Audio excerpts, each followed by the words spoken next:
We gave Echo our first purchase order on October 1st, 1969.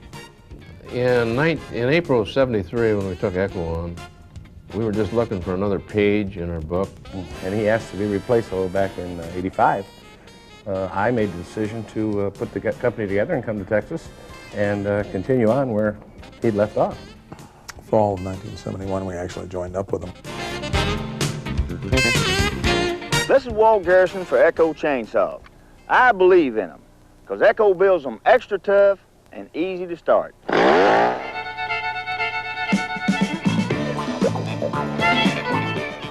Echo cut through this timber almost as easy as I used to cut through some pretty tough linebackers. That's because Echo builds them extra tough and easy to start.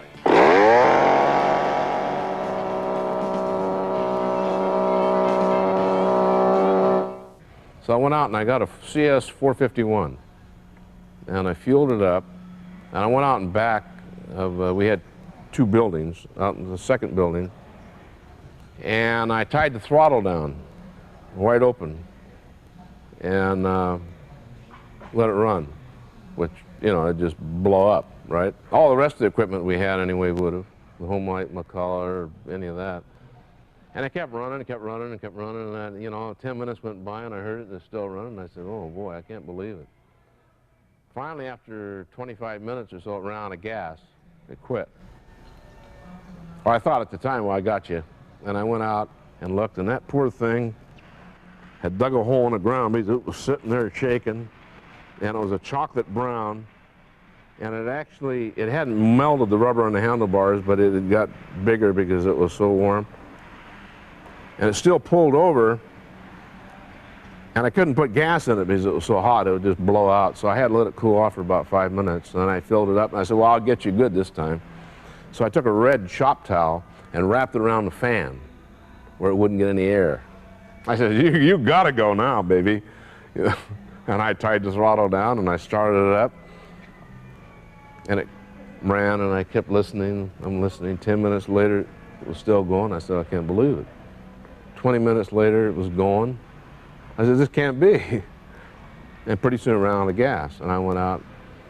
Now it was a real dark brown. I mean, it had just fried. It was cooked, and I said, you're a goner. And I took it in after it cooled down. I took it apart, took the cylinder off, and everything inside was just a golden chocolate brown. There wasn't a scuff mark on it. And right then I knew we really had something superior. I mean, this is quality like the industry hasn't seen. You know, the original chainsaw came from the airplanes that were built during the Second World War. They took the materials out of those airplanes, the engines, and built the chainsaws. The first chainsaws we sold, there might be some of them still operating because the materials in those saws was the highest quality known to man. I came into this industry out of the chainsaw business as much as anything else. And back in the 70s, when I began to sell Echo, chainsaws were really my first love, if you will, and there were some saws that came along that were just outstanding products. They were bulletproof. They were just unbelievable. CS 451, CS 550, great saws, tremendous saws. Saws are in New England are almost a love affair situation. People, I think, slept with their chainsaws at times years ago. It was a weird thing. People loved or hated certain brands of chainsaws, and those early chainsaws were really wonderful products. A fast start, a clean deep cut, a lightweight machine. That's an Echo chainsaw. The pros say Echo is the most durable saw in the market today.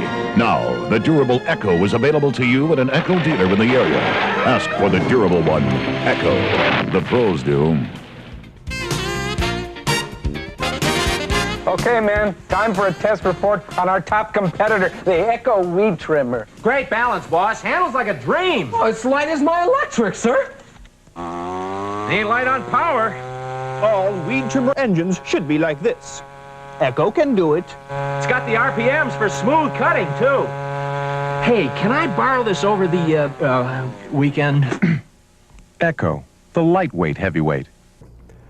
The biggest thing that made outdoor equipment distributors was the introduction of the SRM 140DA.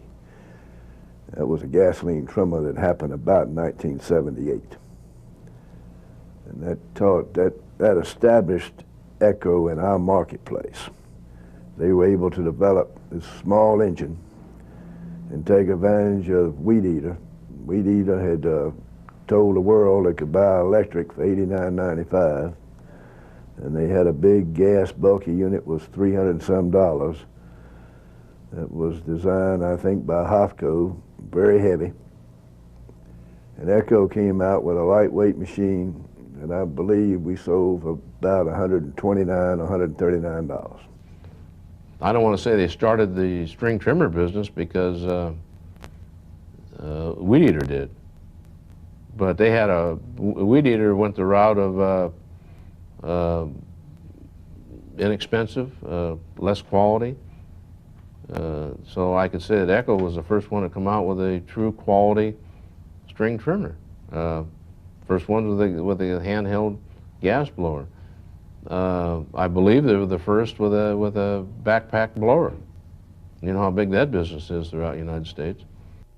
Well, I think the highlights, obviously, the introduction of the blower, the power blower. The trimmer came first, of course, as a unique product, and that was an easy one. It was easily understood. The blower, I remember bringing an advertising agency in from maybe Portland, Maine, and I gave the guy a blower. We talked about it a lot, and I gave him a blower, and he brought it back to me a week later, and he said, "I see no use for this thing." He said, "I think you got a real problem selling this," and he wouldn't take the job of helping me market the power blowers. In 1982, Echo decided that they'd had enough of it. They'd lost enough money on this product, and meeting at Key West, Florida, they decided they were no longer going to build a blower. And we asked them to have a meeting of the top Echo distributors after the meeting was over that day. And we went downstairs in the basement for about 5 o'clock, and 3 hours later, they decided to give it another year, I guess. That's how close we came to not being in the blower business. And it's been a great product and a wonderful experience of selling blowers. The first blower business that I know of is was in Los Angeles. The distributor down there took a DM9 and took the tank and equipment off of it and blocked it off where it just blew air. Then we had a severe water shortage here in California. We had a drought for like 5 or 6 years. And it used to be that people would wash their sidewalks with water, and they would wash the tennis courts off with water and they just didn't have the water to do it, and so it was a natural opening for the power blower. It never went back to water. In fact, they don't have the water. And that's part of this, the banning of power blowers is how are they going to clean it? I mean, are they going to hire 50 people with a broom to clean a tennis court? Oh, Sally, don't sweep that patio. Blow it with the Echo PB200 power blower. The lightweight portable PB200 is perfect for cleaning walks and drives, and it will do the job faster and easier than brooms or rakes. So, don't sweep that patio, Sally. Blow it with the Echo PB200 power blower. See the full line of quality Echo power equipment at your nearby Echo dealer in the yellow pages under saws. The quality of the product is what enabled us to establish our business. The product was as good or better than we were. At that time, we were a small distributor, and all the large distributors had all the top names. The Toros and all those wonderful names we didn't have. We had off-name products. And when the products stayed together and backed up, then we had a product we could go sell with confidence. And that's what enabled us to establish our business. Well, what I was told, and the reason why I went to work for Echo in the first place was that I felt that Echo had as good, if not the best, two-cycle engine product available in the marketplace. But among the people who purchased the quality products, the landscapers, the municipalities, the people that have to know what's good and what it isn't, pretty happy to, use Echo products and understand what it is pretty easily today. I feel there will always be a place for quality manufacturers in this industry as long as you understand where your niche in the marketplace is. Echo hadn't come along, I doubt very seriously we'd have been able to stay in the power equipment business, because there was no lines that were of high quality, and we were having a tough time in the mid-70s existing. And the quality of Echo has built this company. It wouldn't be out talking about us if we weren't getting in their pocketbook. And the reason they're out shaking the trees and they're talking about us is because we're a dominant factor in the marketplace. And that's not just in Texas, that's in California and New England and Florida and the Carolinas and across the United States. Echo's a dominant factor in the marketplace. So brand X, Y, and Z have nothing else to do but go out. You always go after number one. People have had good experience with it. The word just travels. And I think that's where we sell more product today. Dealers believe in it. Dealers have had minimal service problems. They get great service backup, not only from us, but from Echo as well. Both parties, hand in glove. So there's good service backup, good parts availability. It's just a pleasant line for the dealer to handle. I feel that the people that are attentive to their customer will be in this business for a long time, and this business will continue to grow. And Echo has always been attentive to the customer. And they take care of their servicing accounts, and they take care of distribution, and they give the people opportunity to make money. They've always been a very, very honest company, extremely. The Japanese, every one of them that we've ever dealt with has been, the Echo people have been extremely honest. And it's just, it makes things easier. Well, anytime Echo has had a problem and recognized it,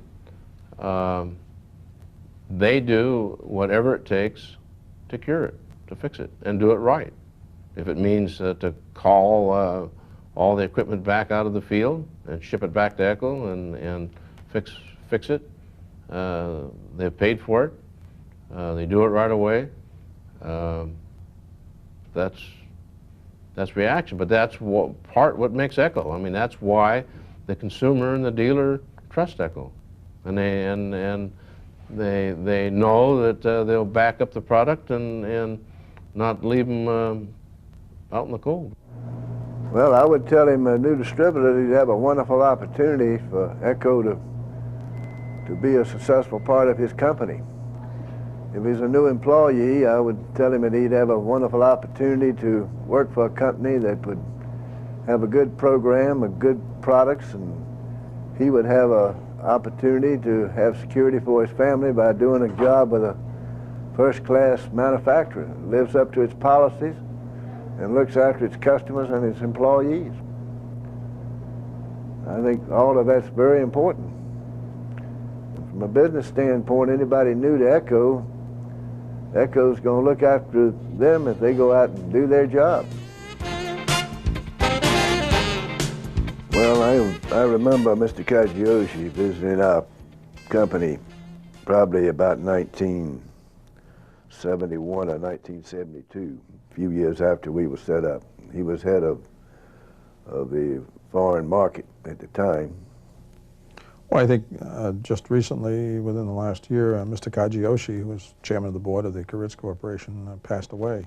And I think those of us in the distribution business who knew Mr. Kajiyoshi, and many of us did for many, many years, felt a personal loss. He was a brilliant and commanding individual. He got our attention.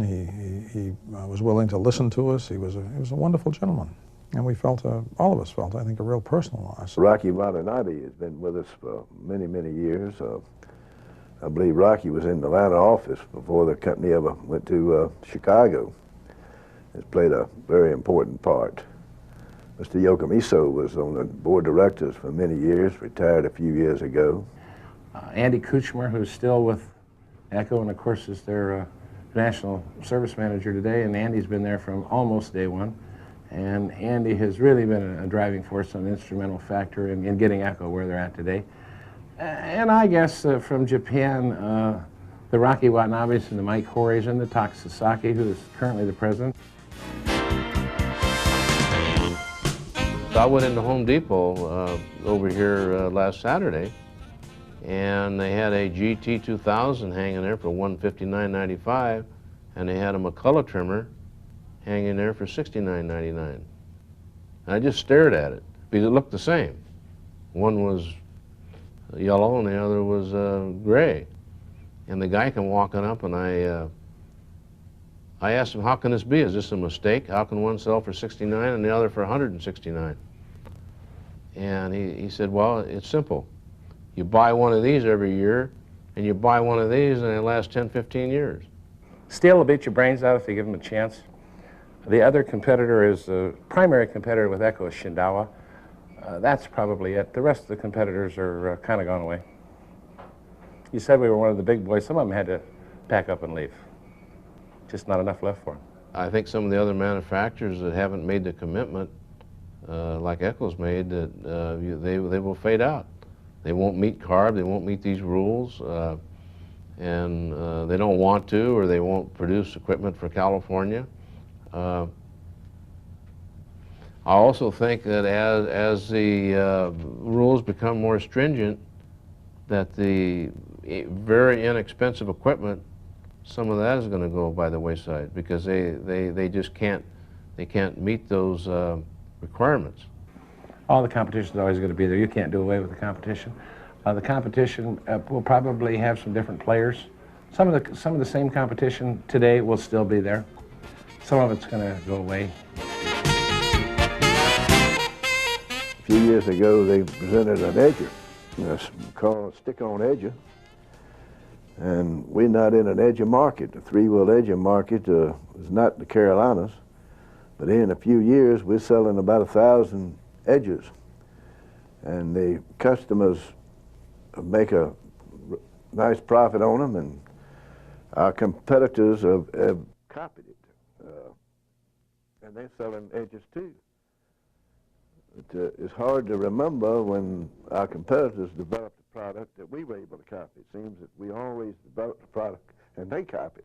They've brought the two-cycle engine product category where it is today. All you have to do is look around the marketplace and you'll find that the competitive companies have copied almost everything that they've done. They've copied, some of them have copied the engine down to where we call it an Echo clone. The industry that we're in has certainly matured over the last 25 years. There's been a lot of changes, as we all know, in the quality of product, but growth of leisure time, the young generation wanting to have fun rather than save their money, it's probably had a big influence. Now in the last few years, they've hired the landscaper, and he's doing their work basically, and they're not even using the equipment, but the landscaper has found that Echo products are high quality, and every city you run into in America, as you pass the landscape trucks, trailers, you'll find a bunch of our equipment on almost every one of them. There's probably less than half of the dealers today as there were 10 years ago, and I would say maybe in 5 years, 6 years, there'll be half what there is now. Over the past 5 years, there's not an Echo distributor in the United States that hasn't been able to put more money in his pocket, more net income, more profit to the bottom line than at any given period during the history of Echo. Every distributor across the United States has put more money in his pocket. That's what businesses are about.